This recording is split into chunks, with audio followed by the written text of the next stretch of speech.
Jack, get to the table. It's too early to sleep. No, he laughed harshly. Yes. Get up, she said sternly. Hey, get up, Riker shook me by the shoulder. What?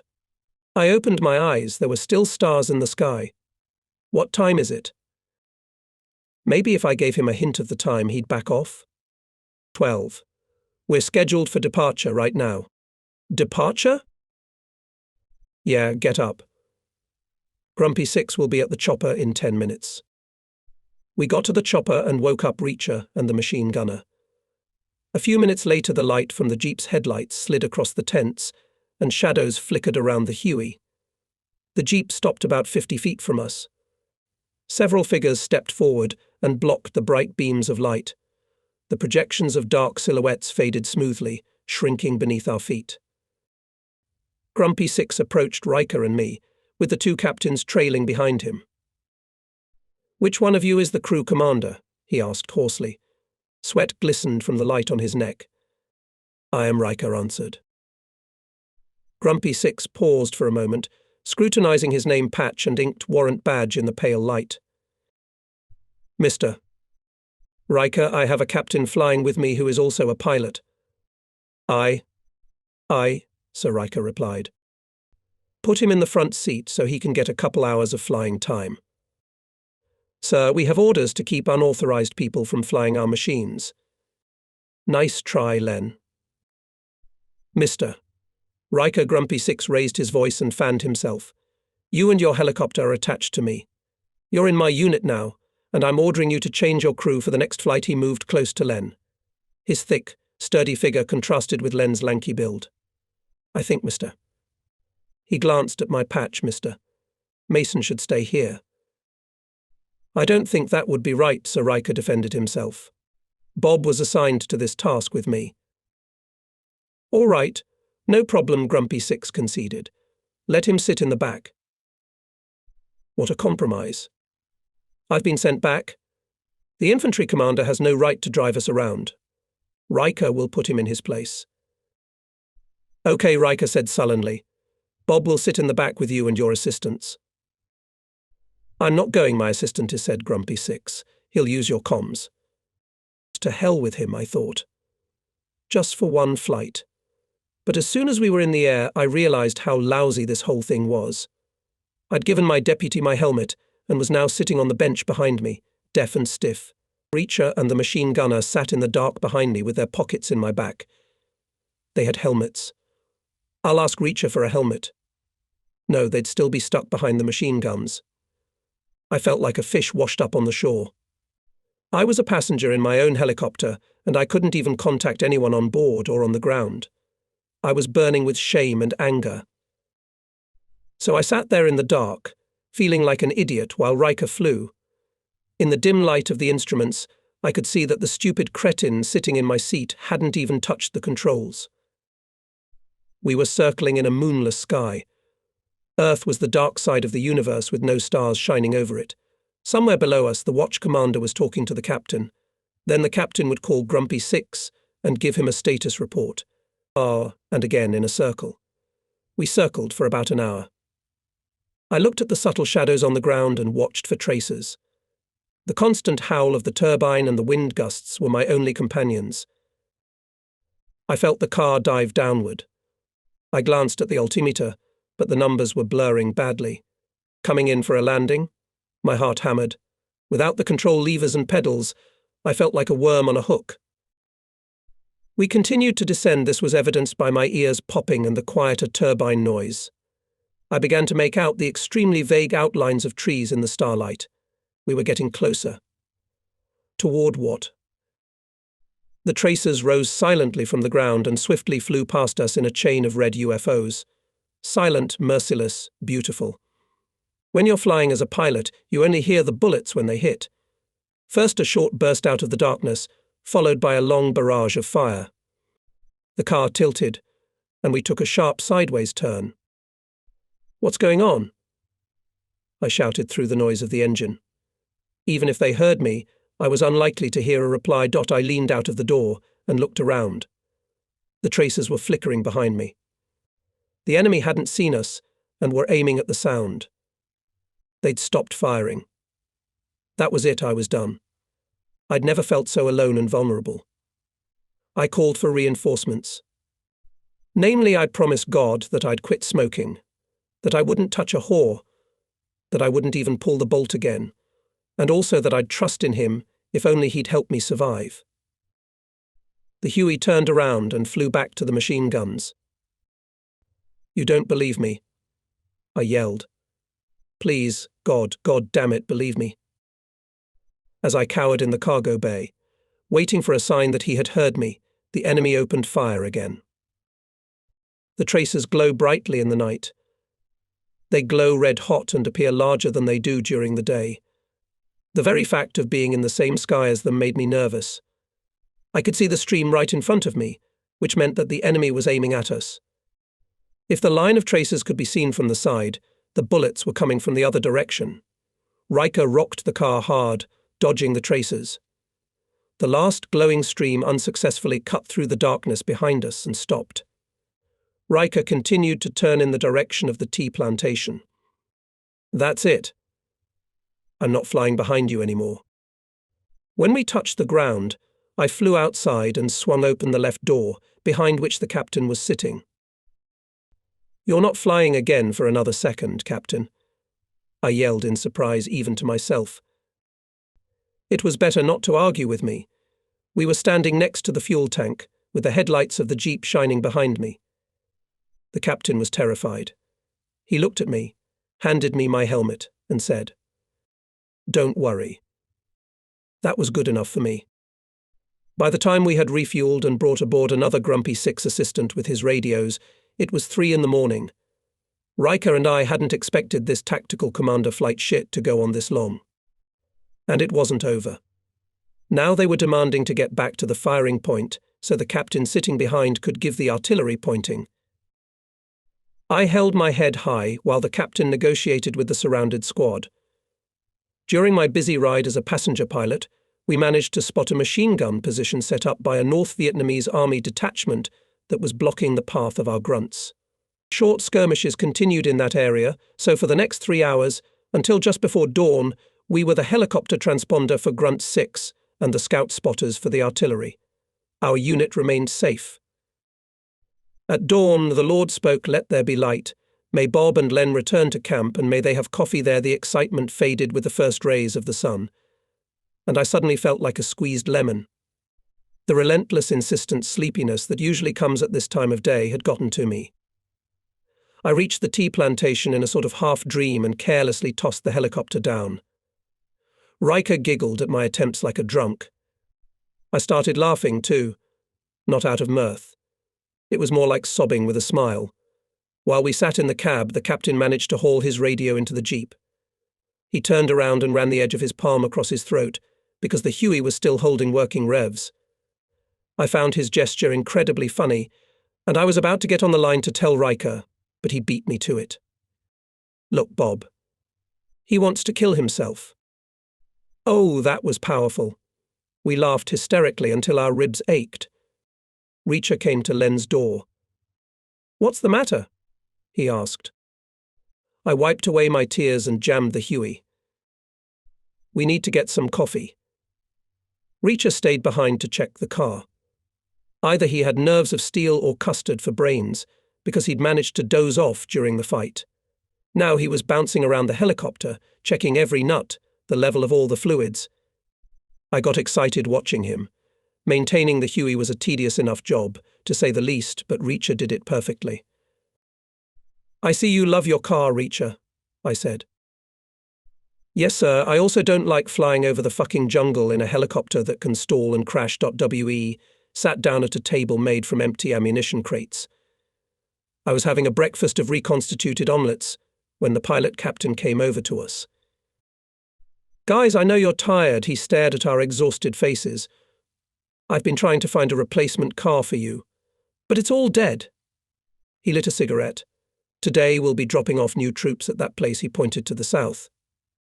"Looks like we've stirred up a whole hive of activity. Constant firefights. Anyway, your battalion said we were lucky to get you. They sent all their helicopters out to transport infantry. No problem, Riker said, getting up from his seat. After this breakfast and a cup of coffee, we'll be ready to go, his freckled face lit up with a smile. Good, because you'll be needed all day. I groaned. I would have groaned even louder if I'd known that Resler was stuck out there with a surrounded squad. He got hit while he was bringing in supplies, and he was behind a machine gun with the grunts all night. But I won't know about that until we get back to the pastures. We flew solo over the valley between Plame and Massif, transporting small units to new areas. We were so tired that caution, skill and even fear left us as we landed in uncharted landing zones without escort or cover. After breakfast I felt quite normal, but by 10 o'clock in the morning I was back to spitballing the Huey. So did Len. Flattening was an informal term we had learned in flight school. It both described the sound and the deformation of the helicopter's skids during a very hard landing, for which you usually got a pink slip and a slanted look from the instructor. I started having trouble concentrating. I would come in for a landing and then just sit there drooling until the skids hit the ground. The impact would make me jump up, regain consciousness for a while, and then I'd be lucky to take off. But if the flight lasted more than 10 minutes, I would fade away. Len and I switched every half hour. We both just burned out. When noon came, we realized it had been 24 hours since we had flown out of the Gulf area. It felt like a month had passed. Of those 24 hours, we had been flying for about 20 of them. No wonder we giggled every time we spit the slides. Fatigue clouded the mind. We continued flying all day until well into the evening. I don't remember how we refueled. I don't remember landing. I didn't remember who I was taking and where. I didn't remember the number of sorties and other things I should have remembered. Later we were commended for our calm demeanour under shelling. I don't even remember the shelling. Grumpy Six reported that we were free to go. We returned to the tea plantation at 10 o'clock at night.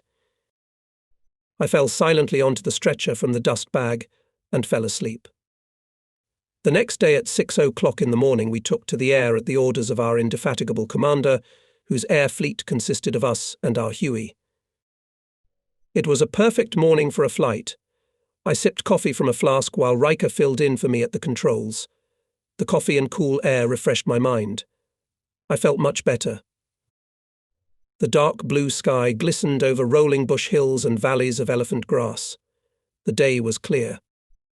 Below us, on a low hill, weathered ravines exposed the red soil, folding into a shack-like pattern with a pointed roof, like an aerial road sign pointing us toward a montagnard village that huddled in the jungle only a couple miles away. I took a couple sips of coffee as we flew over the village. The layout of the area was familiar to me. In the center of the village stood a shack, at least 4 times taller than the other buildings. I guessed it was the head of the village. Parallel to the row of shacks was another row of small cubic buildings that rose above the ground on 4 beams. These were placed opposite each dwelling. In the mountains I saw villages like this all the time, peeking out of the jungle and clustering all over the hills. They resembled peaceful islands in an ocean of fighting. We landed on a hill and were given instructions. It was the same as yesterday. The captain on the hill told us that we would have to drive the guys from these coordinates to the new coordinates on the list, and handed me a piece of paper. We've netted the gooks, and they might start twitching. When he said gooks, I saw a wide grin on the stupid translator's face. On the way out of the tent, I asked him, "How are you doing?" "Yeah," he nodded. Riker and I were just freaking out that we were going to have to fly unaccompanied again. "Where's the company? Why don't they let us go to our own?" Last night we got too little sleep to rest. We passed out again on the move and tossed the Huey on landing. By noon we finished moving units and headed back up the hill for lunch and a new assignment. On the approach, I noticed that a stubborn kid had given up and moved his tent to another location. I shut down the engine, and the blades were still spinning when an attendant came running out of the tent to us with breaking news. "Start back up. A jeep hit a mine 5 miles from here." Reacher, who had only had time to open the engine hood to check, slammed it shut loudly and jumped into the Huey with the others while I started the helicopter. As we released the pressure on the skids, a medical soldier jumped aboard. He briefly explained the situation to us through Reacher's microphone as we floated above the trees at 120 knots. The jeep was carrying 6 soldiers from the artillery brigade. 2 of the men in the front seats survived. The other 4 are either wounded or dead. They have a prick 10 radio, so we can keep in touch. Up ahead, near a point that matched the coordinates scribbled in ballpoint pen on the medic's palm, I saw smoke. "There they are," I said. We landed in front of the jeep, or rather, in front of its remains. The car was mangled like a broken child's toy. The edges of the crumpled, torn metal were smoking. The jeep had been blown up by a howitzer shell that had been buried in the road and remotely activated. Sitting in front of the jeep's nose was stupid. There could have been mines around. It was one of the rare times we let the guys on the ground pick the landing spot. The sergeant ran up to my door. I pulled out his microphone, and he informed me that the 2 guys in the back of the jeep were still alive. "Load the dead back in." His eyes were wide. We nodded. They started loading. The wounded were unconscious, in tattered clothes, covered in blood, all grey. One of the dead had his foot vomited out along with his pants. I haven't seen the other body yet. Some journalistic instinct kicked in, and I took a couple of quick shots while the wounded were being dragged toward us. I caught a soldier carrying a severed foot, and suddenly I realized what I was doing. I froze. It was like a blatant invasion of privacy. Never again did I photograph the wounded or the dead. I spun around in my chair, watching the loading and coordinating Reacher over the comms. A soldier who had lost a foot had had his balls ripped off in addition. He lay naked on his back, aiming his tattered stump at the open door. There was a lump of dirt stuck in the split bone. I tried to look away from his groin, but I couldn't. In place of his scrotum was a rag of skin sticking out. Reacher looked like he was going to throw up. I don't know what I looked like from the outside. I asked Reacher to move the dead guy away from the door. He could fall out. The fussy grunts threw a foot inside. Blood oozed through a torn wool sock over the shoe shank. The medic slid it under the seat. I turned around and saw the private wandering in confusion past puffs of smoke and holding by the hair the head of a man he apparently knew personally. "A head? Do we have to carry the head?" I asked Riker. Riker nodded. The soldier tossed the head to the rest of the body. The medic turned away, pushing the bloody head under the seat. He kicked his heel right on the nose. "We can't find his body. I don't think we can stay here any longer. Is the head enough?" yelled the grumpy man. "Of course it is. More than enough. Let's go," Reacher said. I headed for Plyku as fast as the Huey could go. From the side of the door, Reacher was told that one-legged was pulling off to the edge. I asked for help from the medic, who rested his foot on one leg's bloody groin. The body stopped moving away, but the tattered skin on its stump began to flap in the wind, splattering blood all over the compartment and onto Reacher, who sat behind the machine gun. Grumpy cried. One of the wounded, his friend, had just died. The other wounded man was barely breathing. I felt like speeding up to 1,000 miles an hour. Riker contacted the camp so we could land at Camp Holloway without delay. We zipped past the tower and landed on a red cross next to a freshly broken hospital tent. The stretcher bearers jumped out of the tent to accept the load. I could see they had too much work to do. Next to the hospital tent lay a mountain of dead American soldiers. The second wounded man had died. We had lost the race. The stretcher bearers acted expertly. They crossed the dead man's arms over his chest and then in one motion threw him off the floor of the cargo bay onto the stretcher. I watched as the two technicians unloaded the one-legged man. They dumped him in a shapeless heap on the tarp. The gold bracelet on his left arm reflected the sun. The specialists were laughing. At what? I didn't understand. Perhaps they were so used to their work that they found it amusing. Perhaps it was nervous laughter. Either way, their carelessness was the last straw for me. I flew outside and shut them up before they could reach the tent. I pounced on them and yelled and yelled and yelled and yelled. Okay, first company of the 7th is surrounded right here, Shaker pointed to a point between the Yadrang River and the Chupong Massif, standing next to a large map in our briefing tent. Charlie's got them pretty pinned down. The grunts report that the Charlies can't break through the defences, but they need to get some wounded out. Shaker was silent for a while, checking his notes. I'll send 5 vehicles to them tonight. There'll be no moon, so the darkness will give us cover. He smoked again. He smoked even more than I did. The habit of lighting one from another gave him a nervous look, but I doubt he was nervous.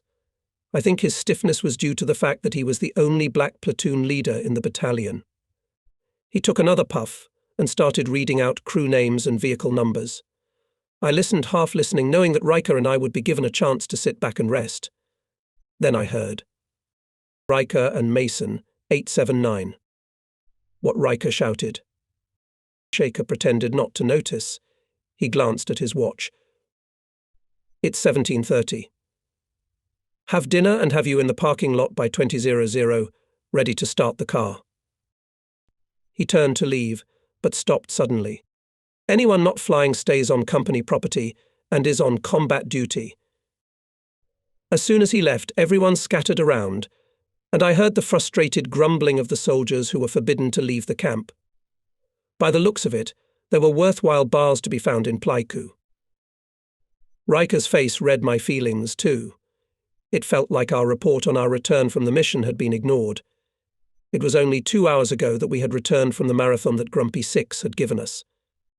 Shaker knew we'd already flown 8 hours today, plus 20 hours in the last 24 hours. Was he trying to kill us? No, I'm not trying to kill you. I caught up with Shaker on the sidewalk at Counselor Camp. Mason, you're new to our unit, fresh out of school, and I'm in charge of your training. You need to fly at night as much as possible. But, you slept tonight, right? I did. Well, then be ready at 20:00. He left before I could open my mouth. I wanted to explain to him that I was tired and exhausted, but instead I got angry. Just out of school, damn me. I mentally talked to myself as I paced the mess hall. Need a night raid, huh? You want to test me? All right, let's see what I can do. Now I had a bigger goal than survival. The North Vietnamese army let us land safely. They even waited for the flight mechanics and machine gunners to come out to load the wounded. When they were sure we were seated and getting down to business, the shelling began. Only a moonless night saved us. I remember sitting in the cockpit and not being able to see the 2 Hueys that were right in front of me. All the navigation lights were off. The only source of light was the faint red illumination of our dashboard until the Charlies started firing. Bright ray tracers flew out from behind the dark tree line. They couldn't see us, so they indiscriminately poured fire all over the drop zone. The grunts spread out and started shooting back. Shaker yelled, "Yellow squad, take off." Then he took off. He didn't realize that his flight mechanic was still on the ground, helping to drag another wounded grunt. The Forsaken mechanic was to spend the next few hours on the ground. We managed to load 4 people before takeoff. The 2 cars behind us were still empty. We took off in a column, one at a time, right under the tracers. The North Vietnamese army was shooting at sound, and they were pretty good at it. From my vantage point, the situation looked pretty lousy. I steered the machine, swerving left and right during takeoff, hoping to dodge the bullets. While I was busy doing that, the whole world froze around me. There was silence. Burning red orbs whistled past me. When I saw the blurry horizon, I tilted sharply to the left and escaped the clutches of Red Death, which darted off to find other targets. The sound returned again, and I heard messages on the comm channel. 4 of the 5 helicopters had caught bullets. We were the exception. To our surprise, no one was hurt. 8 wounded, and a flight mechanic from Shaker's crew remained in the drop zone. We returned to Pleiku and unloaded the wounded. On the way, Shaker decided that 2 more helicopters would fly to the drop zone with him. Riker and I were to once again test our fate. An hour later, as we were heading back to the drop zone, the grunts contacted Shaker and reported that it had gotten too dangerous in the drop zone, so the commander decided to land 2 miles away and wait. I was bursting with adrenaline, so much so that I was ready to fly back against all odds. I even thought Shaker was getting cold feet. We sat buckled in and turned off the engines. It was pitch black all around. This landing zone had been cleared this afternoon and was considered safe, but no one believed it was. We were alert. The adrenaline had worn off. I watched the white flies skittering in front of my eyes and felt my spirits fade. Gloomy thoughts were merging with the hopelessness of the world. Sooner or later this will all be over, I thought. My mind was confused. If not the Viet Cong, I'll drive myself to my grave. I wonder what Shaker thinks about sitting around in this shithole. Riker and I sat in silence. I heard the sound of a small corrections helicopter flying over the place with the soldiers. Surrounded it was a scout from Cavalry Battalion 1/9th. I imagined a pilot with a .45 caliber Colt on his belt, wearing cowboy boots, a bushy moustache, and a strong-willed chin, peering into the darkness for signs of the North Vietnamese army. His instructions were to fly low and slow so the Viet Cong could fire on him. If he managed to survive, he could tip off artillery or attack helicopters.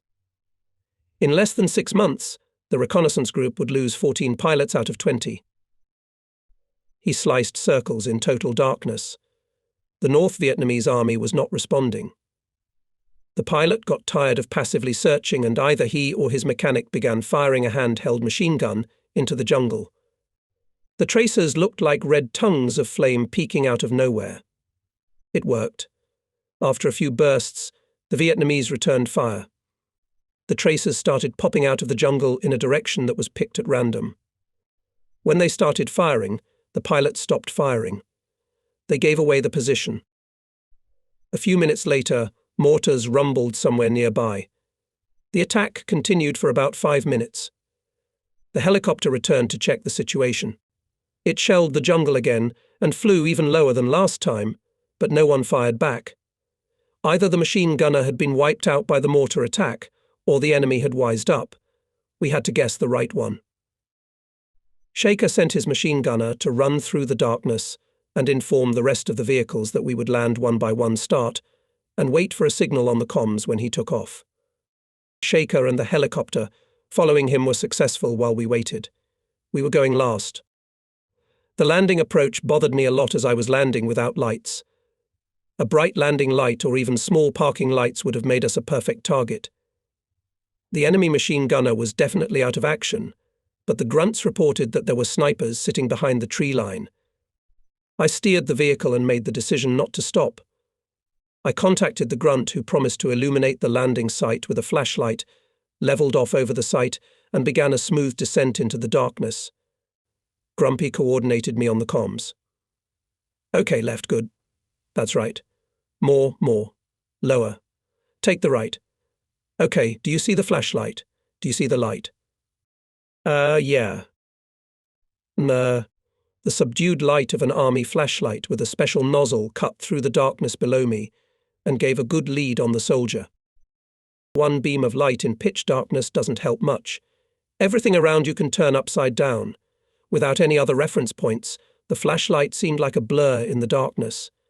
I kept shifting my gaze, trying not to stare at the light. Moments like this often caused disorientation. I couldn't figure out how I did it, but the car came down right in front of the flashlight. The skids gently touched the ground before I realized it was even close. We didn't encounter any sniper fire on the approach. Otherwise, I would only have known about it if we had been hit or from reports of grunts. We picked up the remaining wounded, 2 stretcher bearers and 1 walker. Right before takeoff, a guy with a flashlight jumped in. I was cautious during takeoff, so I decided to fly around the old machine gunner's position, making a sharp turn, barely above the trees. The Huey was low on fuel, so it lost weight. I flew at low altitude for a bit for acceleration, and then pulled the control stick, lifting us straight up into the night sky. Turned on the parking lights so other cars could see us, and from an altitude of 3,000 feet half a minute later, we spotted 50 caliber tracers floating upward in glowing baseballs. And as soon as we fell into darkness again, the fire stopped. During the half-hour flight to Pleiku, the flashlight wielder chattered non-stop. "Mr. Riker the machine gunner reported. The guy who jumped on board is going crazy here. He's talking past my microphone." While Riker was flying the chopper, I turned back and saw a guy sitting on a bench next to the open door. He was waving his arms wide, but because of the darkness I couldn't make out anything else. His outline was conducting a nightmare only he could understand. To the 3 wounded men on board, we added 1 insane man.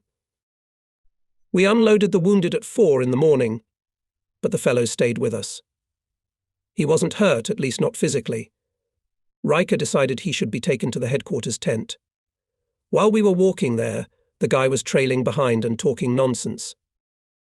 While we were turning in the logbook and reporting to SGT, Bailey, the guy, stood back, mumbling to himself and looking around wildly. We didn't try to stop him. Bailey informed us that he should not have left with us, he should have stayed in the jungle. Bailey decided not to report him to the unit instead. He contacted the tent hospital. As Riker and I shuffled away in search of tents, the guy's voice faded into the distance.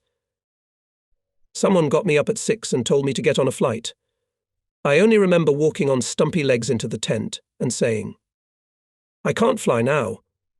I've flown too much." A simple statement of fact. I turned and walked back. I heard someone's voice. "He can't fly." He and Riker had only been back 2 hours. It felt so good to slide back into bed. The air mattress had deflated, but didn't care. Being in a half-asleep state, I realized that everyone else had to get to work, and I was allowed to rest. 3 hours later, I was forced to get up anyway. Not army stuff. It was God. He wanted me to wake up. His method was simple as hell. Turn this miserable tent into an oven and make me jump out. I felt like I was going to burn, so I rolled off my deflated mattress and pressed my face into the cool ground. My eyelids were swollen and wouldn't open, and I was covered in sweat. The cold earth was so medicine. At the very least, it tasted terrible. Enough. I reached into my flight bag for my clean clothes. The bag had been in the dark tent for the past 3 days and smelled like a basket of dirty laundry. I pulled out a set of clean uniforms, which gave off a whiff of perfume, and got dressed, lying on my back. The boots. I fumbled for them with my hands near the tarpaulin wall. I noticed that the tent was designed to hold moisture inside my hand became clammy as I searched for the boots. I tried to part my eyelids again, but the sun was shining so brightly through the fabric that it was unbearable. Without opening my eyes, I machine-laced my boots and bullied it outside. I staggered around like Frankenstein's monster. I caught my foot on a tent strap, fell down, and had to open my eyes. Through my swollen eyelids, I had a blurry view of the camp, but it was enough to see which way was the latrine. I think I would have found it with my eyes closed by smell, but I didn't want to fail. The latrines at the turkey farm were long frame benches set up in the manner of steps with 4 seats that were placed over the appropriate number of sword barrels. The latrines in the cavalry were good in that they were not turned into an intimate corner, in the sense that real men could sit down in the middle of a busy camp and take a shit. No one would be watching you wipe your ass. I grabbed a cup of coffee and went under the awning our guys had hastily built while Riker and I were flying. They called it a marquee. It was basically a huge piece of tarpaulin stretched over 2 thick 20-foot poles. Compared to the tent I had just gotten out of, it was cool and breezy. Slowly turning from zombie to human, I began to remember the events of the last few days. Riker and I had flown 11 hours yesterday, 10 hours the day before, and 20 hours on the very first day. That's a lot of hours in a helicopter. No wonder I felt so lousy. A new world record, that's for sure. Maybe they'll give me a hero and send me home. When my thoughts cleared up a bit, I realized I had the day off and could go into town. I went into the staff tent to get my discharge. Neither Captain Owens nor Mr. White was inside. What are Owens and White flying? I asked Sergeant Bailey jokingly. He was always stuck in the tent, as he did most of the work for the others. No, sir, they're in counselor camp. Bailey used to be a colonel. He didn't make brigadier general before he was downsized. He decided to stay in the army as a non-commissioned officer. He had a peculiar way of addressing the warriors as sir. Do they sleep in the counselor's camp? I asked. Yes, sir. They were up last night. Until 4 o'clock this morning. I didn't see them when we got back. They were in their battle stations. Bailey didn't really believe it himself. That was my first morning at the turkey farm. I'd gotten interested in the nasty Bobbsey twins because they pissed me off. I wanted them to fly with the rest of us. Fatigue and morning frustrations were beginning to drive me into depression.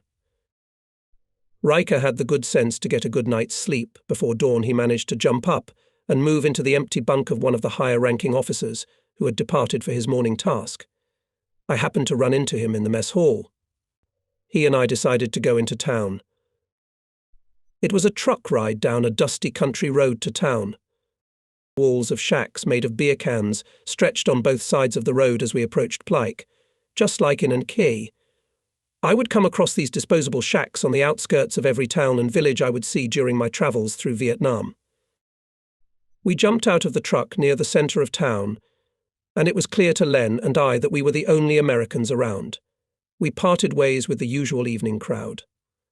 On an unpaved strip of red earth between the main street and the sidewalk, men were making shoes out of discarded tires and women were selling the finished products. The Montagnard women sat patiently by their baskets while their men shopped. We walked along the narrow sidewalk, gazing around in wonder and smiling at everyone, and they smiled back at us. But even through the smiles there was fear. I thought that our French, Japanese and God knows what other predecessors had similar impressions of Pleiku. I suppose the smiles of the inhabitants were a means of self-defense, pretty much the same as ours. We didn't see much difference between the people who hung around us now and the people who tried to kill us every day. The idea that they were the same people was far from paranoid. The wary smiles of passers-by made us leave the street and turn to the professionally confident smiles of restaurant owners, shopkeepers, and bar whores. Their earnings depended on the persuasiveness of their smiles. We walked into a dark, cool bar restaurant and ordered a steak and a beer each. I always ordered the strip loin, that way the Asian buffalo seemed more palatable. We were brought 2 thin strips of overcooked meat, fries and toasted bread with canned butter from Australia. It was a treat for kings, for 2 helicopter pilots who had just finished a 3-day flying marathon. We were the only people in the bar ordering food. With the exception of 3 or 4 South Vietnamese soldiers drinking at the bar, we were the only men. But there were a few women in the bar as well. Soon there was company at a table. And once again we were the center of female attention. They weren't like the desperate and feisty women from K. No one was grabbing my balls. As far as I remembered, they were even beautiful. Riker's already red face got all flushed when one girl started openly courting him. She poured him beer and put butter on his bread and everything. She took Riker at gunpoint, as the soldiers used to say. We talked about the war, about the shitty company camp, about flying and food, but the conversation was struggling to take shape. Riker's haunting angel kept looming in front of his eyes. Pretty soon I found myself being ignored. Naturally, I had no choice but to strike up a conversation with another girl. Riker and his new girlfriend soon headed upstairs to the back of the bar. As the black-eyed one smiled and whispered something magically to me, I forgot both the war and all my promises. The magic was that she spoke almost no English, but I still understood her. Her true love for me was undeniable. The coincidence of our interests was obvious. Our trek upstairs was inevitable. My promises to Patience before we left, and to the Lord God in the cargo hold of the Huey were forgotten. Riker and I had exceptionally fond memories of that bar. It became quite popular with the soldiers of our company. Once my buddy Resler was so head over heels for one of its charming occupants that he missed curfew and didn't make it back to camp. He had to spend the night trapped with his lover and 20 other girls, if you could call it a trap at all. His stories about that night became legendary. The next day, the routine work began. I was assigned to fly with Liz. He was going to teach me another valuable lesson. We were sent on a solo flight to transport rocket shells from Pleiku to a special forces camp 30 miles south of town. These 2,500-pound shells were used on attack helicopters. We often stashed them near the combat zone so as not to waste time flying back and forth. Reacher's helicopter was loaded before the engine started. We stood on the cargo apron next to a strip of perforated steel plates across from the restroom at the turkey farm. The shells were packed so tightly that Reacher and the machine gunner had to shift out of their seats near the doors and fly almost standing up. I had no idea how to take off with such a load, but Liz said it was easy. As is tradition, Liz trusted me completely with the controls. I liked that. "Let's fly," he commanded. The starter motor roared.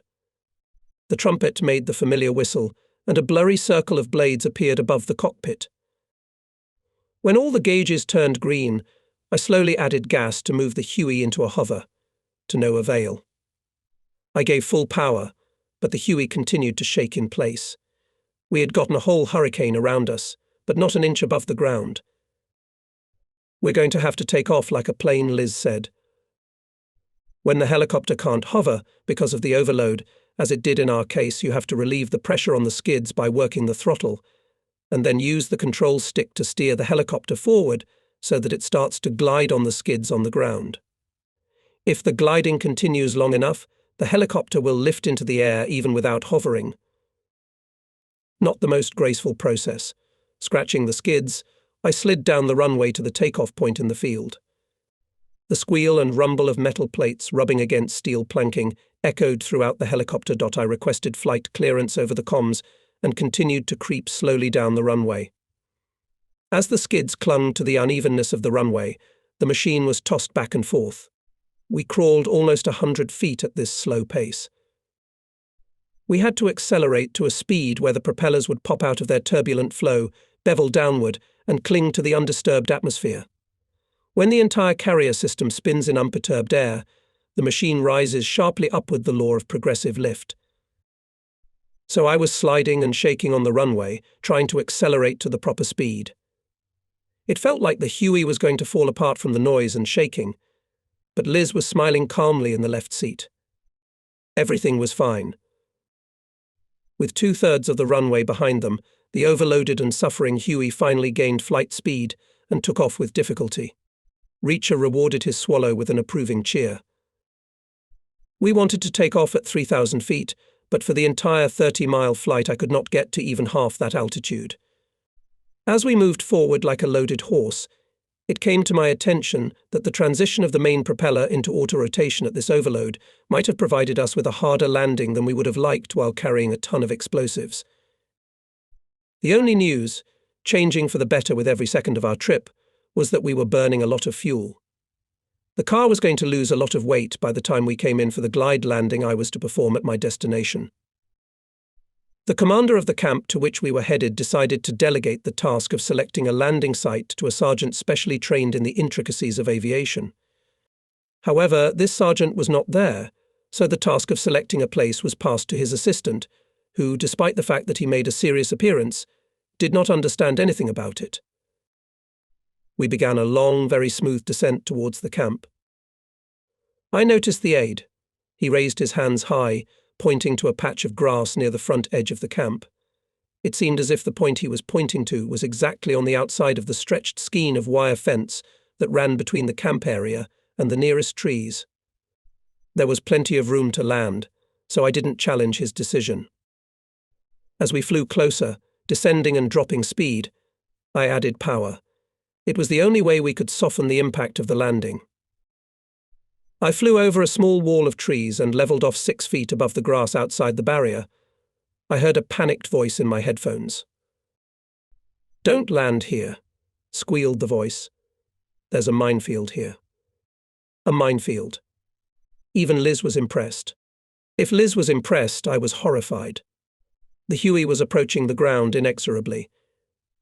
I was too low to continue landing behind the hedge. I pulled the common pitch lever to my armpit and froze in anticipation of the noise. Our Huey, God bless it, went into a shaky, engine raping hover a few inches off the ground. The low RPM warning signal pierced my ears, and for a few nightmarish seconds I prayed that the helicopter would stay in the hover. The engine was beginning to choke from the strain. I had to reduce power to keep from boiling over. So I pulled back the common pitch lever a bit, lowered the machine further, and allowed the turbine to separate a bit. When the skids were almost touching the grass, the warning signal went off, and the revs started to return to normal. When everything stabilized, I slowly raised the car back up, 6 inches above the minefield. Reacher's illegal engine manipulation had just saved our lives, but we still had one problem. The 4-foot fence in front of us was too high to fly over, and the trees behind us were blocking the way back. Well, at least we can stay above ground, Liz commented. It looked like a wild sight to me, 2,500 pounds of explosives trying to stay clear of the explosives buried in the ground. We could hover in that position to burn fuel and lose weight. But the problem was that we could get shot right out of the trees near the camp, and none of us knew how long a Huey, not even Reacher's Huey, could hang in the air at full power. And we couldn't unload. I added power and the Huey went another foot up, but as soon as the car was clear of the air cushion near the ground, the engine would get overloaded and we'd be pulled back to the grass. I did this trick several times and found that I was able to squeeze a few more revs out of the engine while travelling down after gaining altitude. I pondered and decided that I could use that extra power on the way to the grass to climb higher on my next attempt. I began to move up and down, climbing higher each time. This technique, and the fact that we were lighter due to the fuel burned, finally allowed me to get the skids over the fence. But when I tried to fly over it at its peak altitude, the Huey dived down too fast. Moving forward, I was flying out of the air cushion zone. So what to do? I asked Reacher to survey the area behind us. He reported that the row of wire fence was 50 feet away. This was news to me. I decided to back up a bit to make room in front to accelerate and fly over the barrier. Orienting myself to Reacher's commands, I flew as far back as I could and began to accelerate. It was no use. I was a foot away from the barrier, but I had to level the car and stop to avoid getting tangled in the wire. I backed up and hovered low over the mines again. Liz suggested, "Try a turn with the right pedal." That's it. That's why Liz had survived 2 wars. He knew the machine. The pedals were responsible for the steering and tail rotors. Turning right with the jet torque should have freed up power for the tail rotor. I backed up again. Instead of plodding forward, I hovered next to the barrier a few feet high and then banked sharply to the right. It worked. I got an extra boost that allowed me to swing over the barrier. I continued the turn already behind the hedge and landed on the sidewalk on the other side. I felt like I'd just swam across the Atlantic Ocean, drenched in sweat. "Not bad," Liz said, as we landed on the safe side of the wire fence.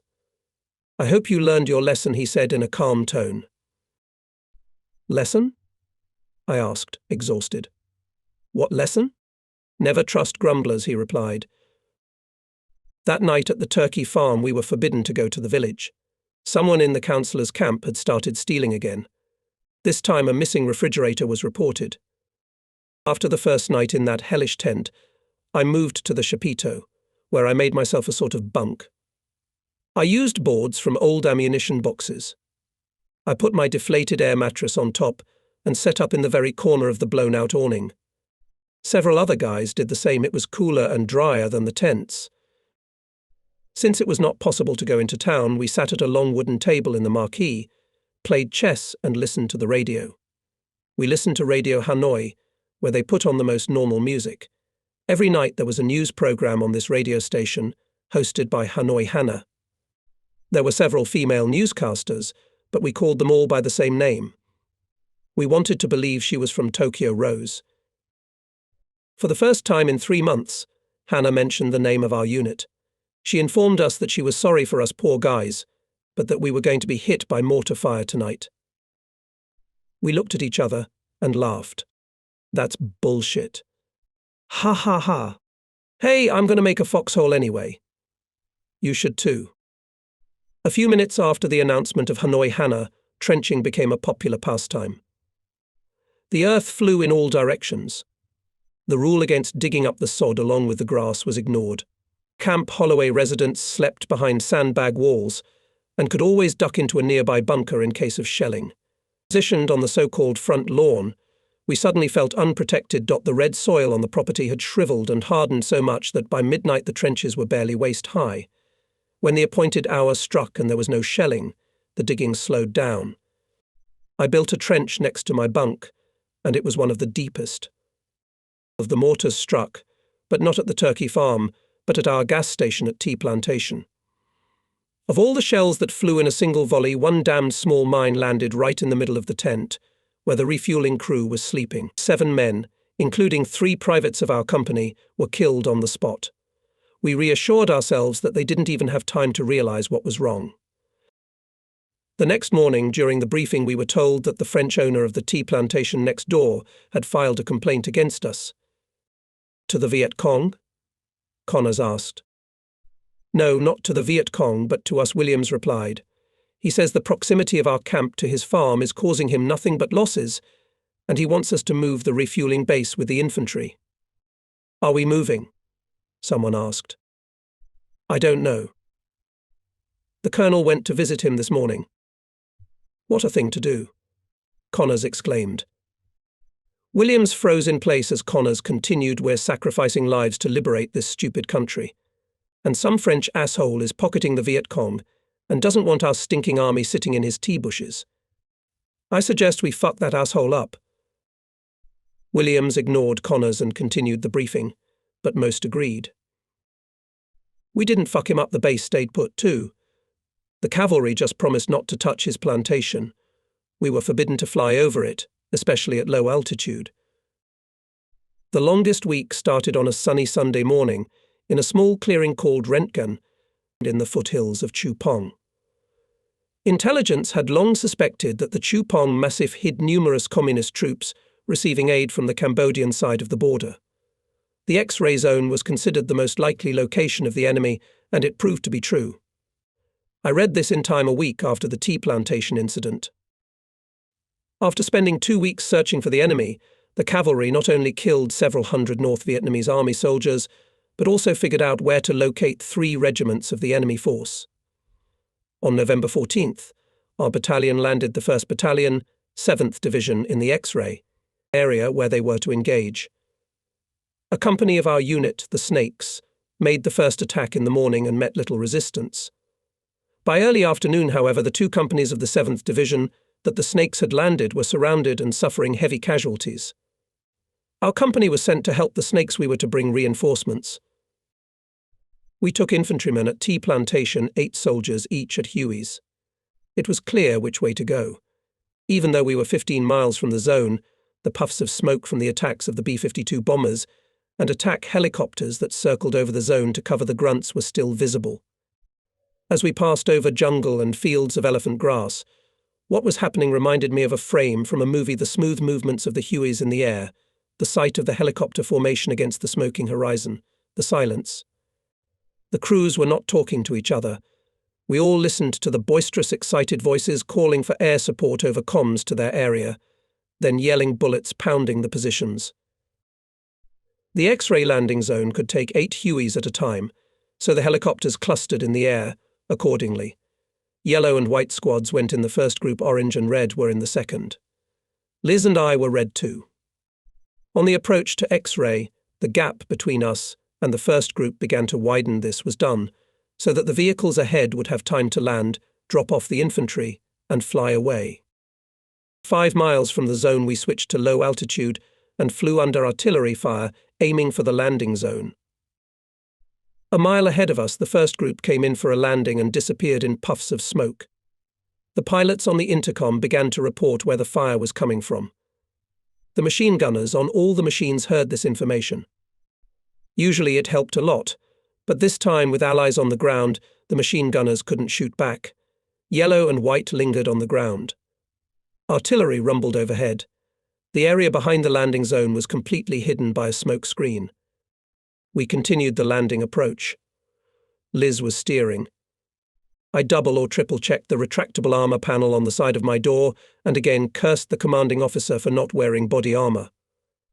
I moved my hands and feet to the controls and watched.